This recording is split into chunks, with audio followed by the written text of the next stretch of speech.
Big Deals. A curadoria das principais notícias do mercado de Venture Capital no Brasil, assinada pelo Investidores VC. Olá pessoal, sejam muito bem-vindos ao Big Deals, o podcast que reúne as principais notícias do Venture Capital da semana que aconteceram aqui no nosso ecossistema brasileiro de startups. Meu nome é Amuri Pinho, sou fundador do Investidores VC e o meu time está aqui comigo toda sexta-feira trazendo notícias quentinhas. Guilherme Irá está por trás das redes sociais, ali sempre fazendo os bastidores. E ele, Cauê Calas, nas edições, câmeras, para onde eu olho? Para essa câmera, talvez para aquela câmera. Ele controla isso tudo e dá aqui o canal pra gente. E ao meu lado, Ana Flávia Carrilho, a nossa head de comunicação e curadora do podcast. Bom dia, Aninha. Bom dia, Muri. Bom dia a todos os nossos ouvintes. É isso mesmo, estamos aqui mais uma sexta-feira recheada de bons deals aí para comentar com vocês. Então, pega seu cafezinho, fica com a gente até o final, porque tem muita notícia boa nessa semana. Agora são 8 horas e 48 minutos. Repita. 8 horas e 48. O Big Deals está no ar.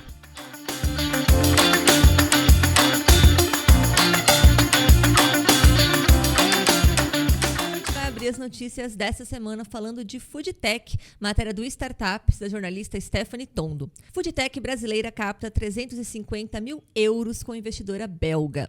A startup brasileira Typical, especializada em transformar resíduos do processo de produção de cerveja em ingredientes ricos em proteínas e fibras, recebeu um aporte significativo de 350 mil euros da incubadora belga Biotop.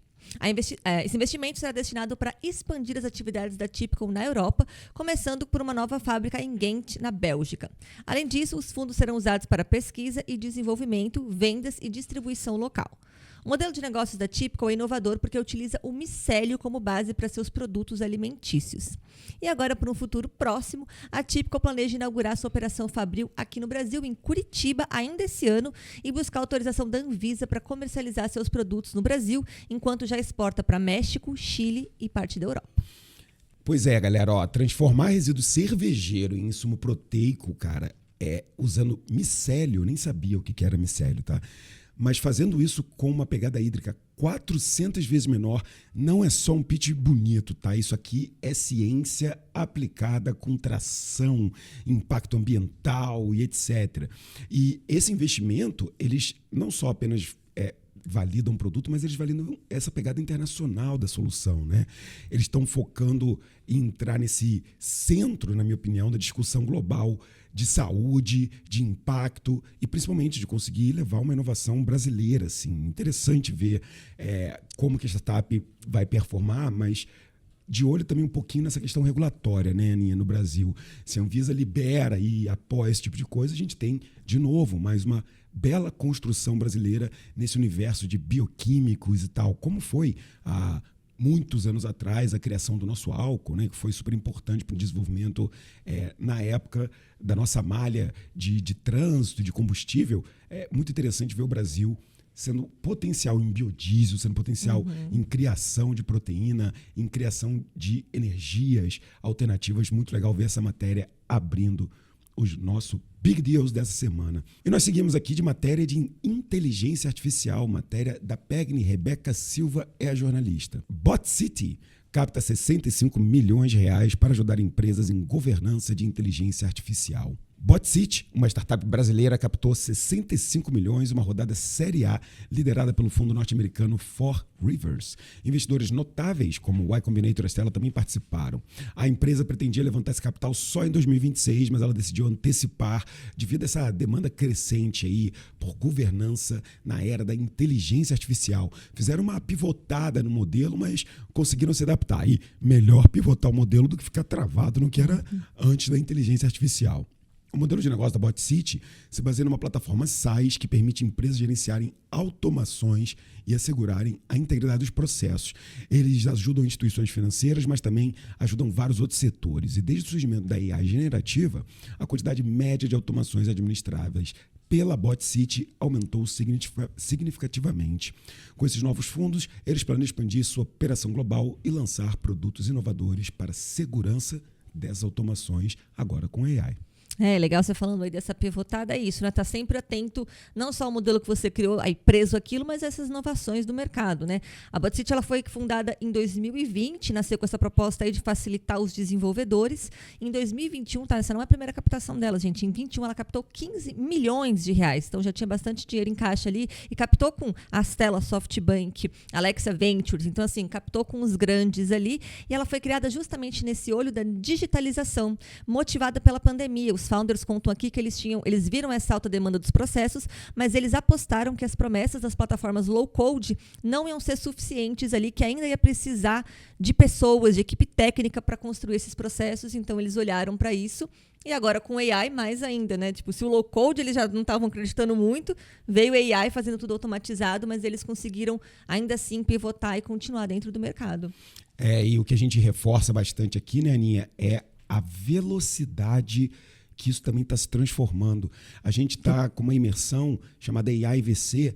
Depois a gente vai contar para vocês, eu não sei nem se podia estar fazendo esse spoiler, mas é impressionante o como que até o que hoje a gente acha que não dá para fazer, daqui a pouco está dando.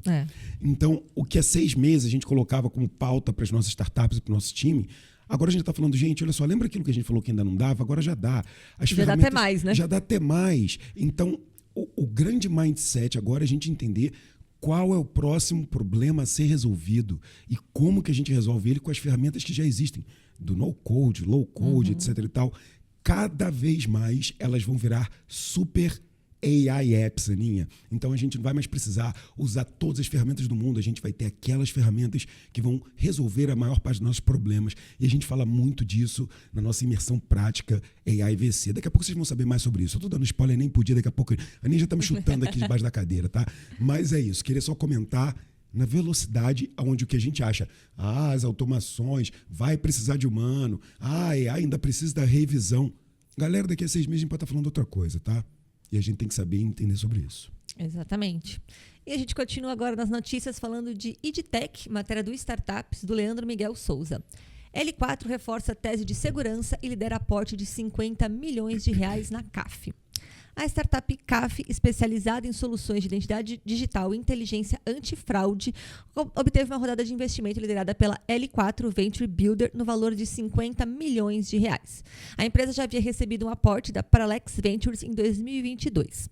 O modelo de negócios da CAF concentra-se em oferecer ferramentas sofisticadas para detectar fraudes usando AI, atendendo setores que vão desde fintechs até educação. A recente expansão dos mercados, para os Estados Unidos e países latino-americanos reforçam essa estratégia da startup. E agora, com essa captação, os recursos vão ser usados para criar novos produtos baseados em AI, expandir as operações geograficamente e consolidar a presença aqui no Brasil e na América Latina. Para vocês terem noção, só no primeiro semestre aqui desse ano de 2025, a empresa já teve um aumento de 80% na sua receita. Eu acho que isso é um movimento que só vai fortalecer essa infraestrutura de confiança digital que a gente precisa ter no Brasil, né, Aninha? O Brasil, a gente fala várias vezes aqui, ele é protagonista nessas adoções, seja em compra pelo iFood, compra pelo Mercado Livre, usar as redes sociais, etc. É impressionante como a gente tem vários gaps em educação e sistemas, etc. Mas o brasileiro tem uma adoção tech muito forte.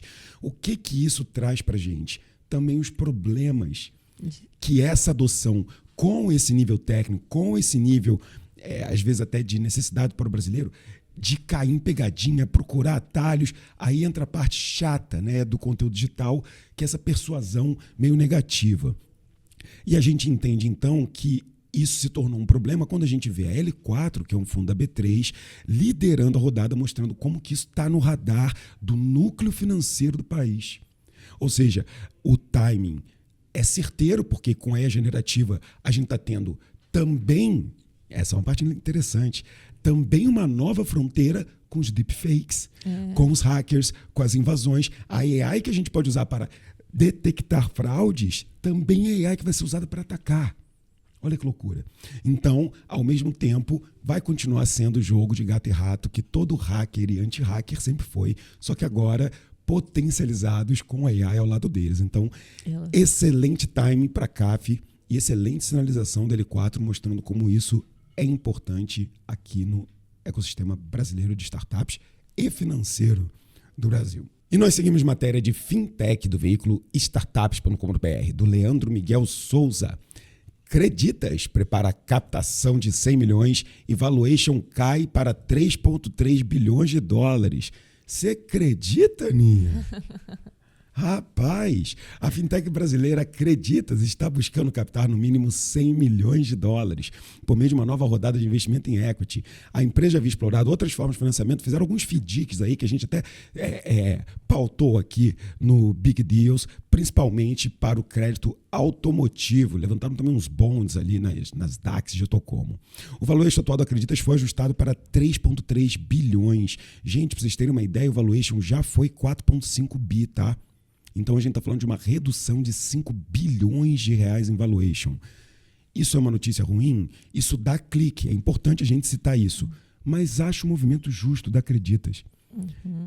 Burro seria manter um valuation maluco pensando justamente em ser uma empresa do tamanho que ela é, com as ambições que ela tem. Então fazer esses ajustes de deixar isso transparente, acho uma excelente postura, tá? Tem muita startup grandona, unicórnio, que não consegue mais bancar o valuation da última rodada. Fato.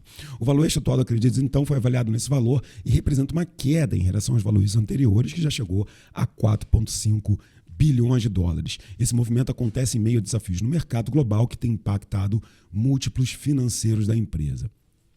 Os recursos obtidos, no entanto, serão direcionados ao crescimento futuro da empresa, porque, assim, apesar do valuation cair, Creditas e construir um negócio gigantesco, então vai conseguir captar com facilidade esses 100 milhões de dólares. No entanto, detalhes sobre quais empreendimentos específicos serão usados com esse capital ainda não foram revelados, Aninha.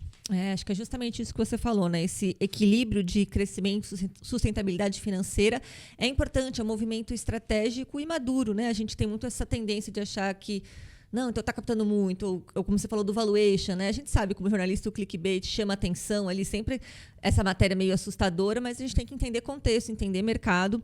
A Creditas, a última vez que ela fez uma rodada de equity foi lá em 2022, mas durante esse tempo ele se manteve distante dos fundos, fez ali os FDICs e agora está de volta aí captando esses 100 milhões, que segundo aqui é para operacionalizar, então eles têm um plano claro ali do que eles querem fazer com esse capital e a gente vai continuar acreditando e acompanhando, né? Porque a gente sabe aqui, sempre comentamos todas essas evoluções da Creditas, então quem sabe aí essas novidades você vai acompanhar aqui com a gente no Big Deals. E seguindo, falando em fintech, a gente continua nesse mercado, matéria do Startups, da jornalista Stephanie Tondo. Itaú e B3 são os investidores de fintechs mais ativos no Brasil. Olha só, a gente está falando aí, né, dos aportes, né? Nesse último ano, as fintechs brasileiras captaram um total de 2,38 bilhões de dólares em investimentos. E a liderança aí das startups de destaque foi a CloudWalk e a Asas, que inclusive a gente comentou aqui as duas no Big Deals, né? A CloudWalk conseguiu 2 FDICs, totalizando aí quase 1 bilhão de dólares, enquanto a maior rodada de equity foi da Asas, com Series C de 150 milhões de dólares. E o que elas têm em comum é que os investidores nacionais, como o Itaú e o B3, são os responsáveis pela maioria dos aportes, né? E a gente vê que o modelo de negócio dessas fintechs vai bastante aí em plataformas financeiras, soluções personalizadas para pequenas empresas e mesmo nesse cenário estável aí do Brasil, né, devido à maturidade, esses volumes de aporte e olhando aí, principalmente quando a gente fala dos grandes, né, falou em mercado financeiro, Itaú e B3 são grandões, eles continuam confiando aí nesses modelos das startups e colocando aportes. Eu acho que esse estudo, ele reforça o que a gente sempre fala aqui no Big Deals, que o Brasil, na verdade, ele é esse centro gravitacional do Venture Capital em fintechs na América Latina.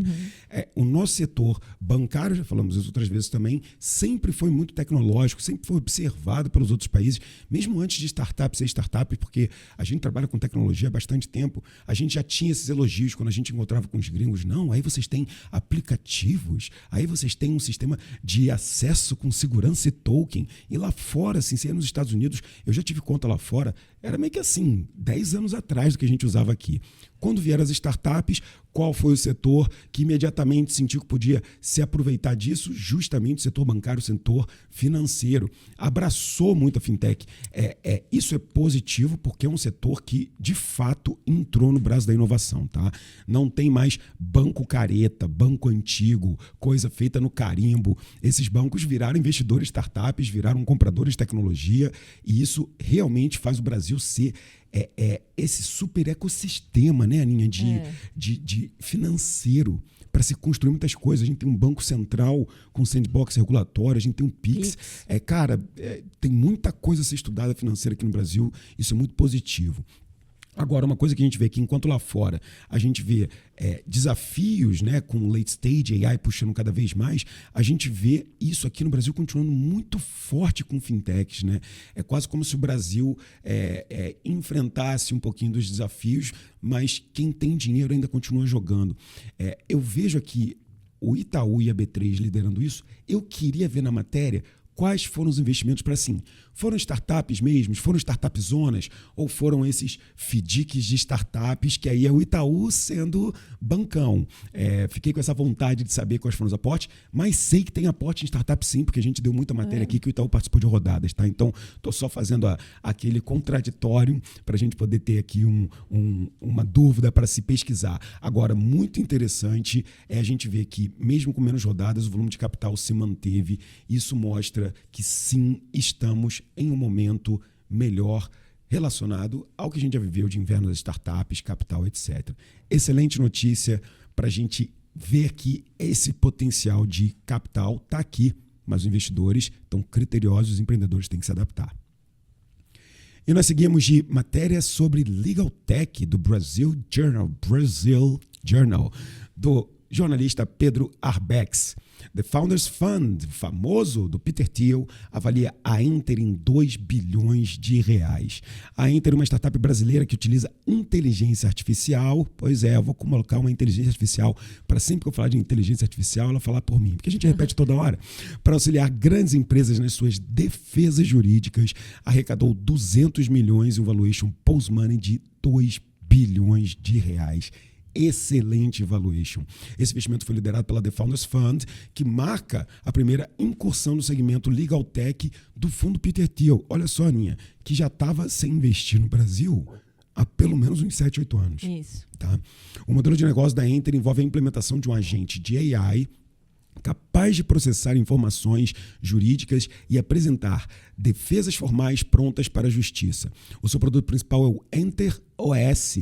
Adoro quando as empresas colocam Operational System no final dos seus nomes. Acho chique, que promete otimizar todos os fluxos jurídicos de empresas cliente. Desde março desse ano, eles aumentaram o portfólio para grandes clientes como Mercado Livre e Itaú. E a expansão após investimento inclui contratações nas áreas técnicas e vendas para melhorar todo esse crescente por suas soluções. Aninha, que deal interessante em Peter Thiel de volta à mesa no Brasil. Exatamente, é isso. Não só um deal de 2 bilhões ali, mas também pelos Founder Funds. Para quem não conhece, o Peter Thiel, ele foi um dos primeiros cheques em Facebook, em SpaceX. E como você comentou, realmente, a última vez que ele investiu no Brasil foi em 2016, quando ele liderou o Series C do Nubank.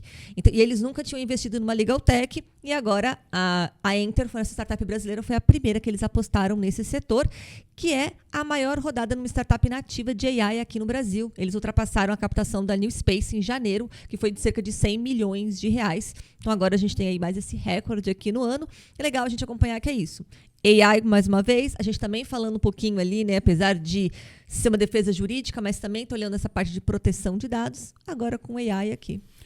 E a gente falou na primeira matéria ou na segunda matéria sobre automação, aí no meio a gente falou sobre assistentes, agora a gente falou sobre agentes. Aninha, você sabe a diferença entre automações, assistentes e agentes? Pois é, a gente acha que é tudo a mesma coisa, né, galera? Mas não é não, cara. É uma das coisas que a gente tem usado muito aqui quando a gente vai criar as nossas automações, ferramentas, etc. É, antes de tudo, a gente fala, peraí, isso que você precisa fazer é uma automação, é um prompt, é um assistente, é um agente. E tem jeito fácil de fazer isso, né? A gente até tem um framework nosso aqui. Se ele precisa de supervisão humana, ele é tal coisa. Se ele precisa sempre respeitar uma regra, ele é determinístico, ele é tal coisa. Então, para cada uma dessas situações, você tem a solução certa, porque muitas vezes um agente é muito mais caro do que uma automação que resolve aquele problema. Mas quando a gente fala aqui de agentes são como esses super robôs capacitados. Eles conseguem fazer tudo que a automação faz, ele consegue ligar outros agentes, outros assistentes, ele faz toda a orquestração. É como se fosse a evolução desse bichão.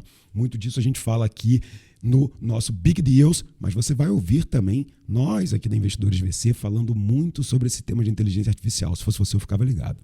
Exatamente. E já que a gente está falando de AI, vamos fechar. Olha só a notícia dessa semana para a gente fechar falando de AI. Matéria do Startups, da jornalista Júlia Frazão. Gastos globais com AI devem chegar a 1,5 trilhões de dólares em 2025. Uou! É isso mesmo, os investimentos globais em inteligência artificial estão projetados para atingirem a casa de 1,5 trilhão de dólares até 2025. Esse aumento, de infraestrutura de TI, incluindo data centers, equipamentos com hardwares, GPUs otimizados para AI, é um dos principais motoristas para esse crescimento. Além disso, empresas chinesas e novos fornecedores de nuvem contribuem significativamente nesse cenário, junto às gigantes tradicionais dos Estados Unidos. O modelo de negócio se baseia na expansão. E olha só, a tendência é que o ritmo continue acelerado, tá? Em 2026, os gastos previstos devem ultrapassar os 2 trilhões de dólares, impulsionados pela incorporadora de AI em dispositivos de uso de cotidiano, como computadores e smartphones. Aninha, olha, eu vou fazer uma provocação aqui, tá? Se o Gartner estiver certo, e geralmente ele tá, a gente tá assistindo realmente a maior boom de infraestrutura e software desde o nascimento da internet. Não tem como a gente minimizar notícias como essa, tá? 2 trilhões de dólares em AI em 2026 não é só uma linha, cara. Isso aí é uma avalanche de capital. Isso aí é um relatório inteiro, é muito dinheiro. O mais interessante é a gente ver que a fragmentação desse mercado também está acontecendo. Claro que no início as big techs vão ser os monopólios da AI, mas a gente vai começando a ver clouds regionais, chips especializados. A gente vai começar a ver o que a gente viu para cloud, o que a gente viu para software, começar a ter os seus players que muitas vezes você fala, não, tem a Microsoft Office para isso, tem não sei o quê, mas o que a gente gosta mesmo de usar é um Salesforce, é um Zorro XYZ. Vai começar a ter esse espaço. É claro que Oracle, Microsoft, Google, OpenAI vão sempre ser as maiores percentuais desse bolo, mas vai ter muitas novas oportunidades para todo mundo. Vai por mim, galera. Tem algumas coisas que a gente não pode deixar para trás, tá? Algumas são mais difíceis que as outras. Por exemplo, eu adoraria saber mandarim. Quer saber um diferencial para você no futuro? Aprenda mandarim. Só que é difícil pra cacete. Eu não consigo parar e aprender mandarim. Eu não consigo parar e ver um Duolingo de mandarim. Agora, AI é uma outra coisa que você tem que saber, talvez hoje em dia até mais do que mandarim, né? Porque com fones de AI, tradução etc., tradução simultânea. É porque, culturalmente, quando você entende uma língua, faz diferença, total, né? Mas, galera, AI não vai ter tradução no seu fonezinho AirPod, não, tá? AI você vai ter que entender ou você vai ser atropelado, você vai virar passageiro. Então, cara, isso aqui só reforça pra gente que o Brasil tem tudo para surfar essa onda e para ganhar essa vantagem competitiva que só a tecnologia pode trazer, sendo também um dos maiores adotadores, não sei se está certo, de inteligência artificial. Se somos esse país que ama tecnologia, por que a gente não pode ser o país que ama AI e usa ela para potencializar o que a gente é muito bom? Fica a dica. E acho que a gente vê isso, né? Hoje, por exemplo, o ChatGPT, todo mundo você conversa ali já está usando, mesmo quem não é tão da tecnologia está ali conversando, mas é aquilo que você falou, está na conversa. Será que está fazendo uma automação? Esses próximos passos, né? Se você está ali só no GPT, você está no comecinho, você está ali no pezinho, né? Você está ali conversando com ele, trocando ideias, mas esse avanço, esses próximos passos é o que vai ditar esse futuro aí de AI. É isso aí, galera. Fica ligado. E com essa notícia ali, com esses números impressionantes de AI, a gente finaliza o Big Deals dessa semana. Lembrando que a gente está aqui toda sexta-feira para trazer esse resumo das notícias para você, mas a gente não está aqui só de sexta-feira, tá? Ao longo da semana a gente tem muito conteúdo nas nossas redes sociais, alguns outros quadros, tem aqui no nosso YouTube, no Spotify, ou no Instagram, onde quer que você esteja nos assistindo. Então segue e acompanha a gente por todas essas plataformas. Nós somos @investidoresvc em todas elas. Segue também lá o @amuripinho, porque também sempre tem tendências, AI e conteúdo por lá. Até semana que vem, pessoal. Até lá.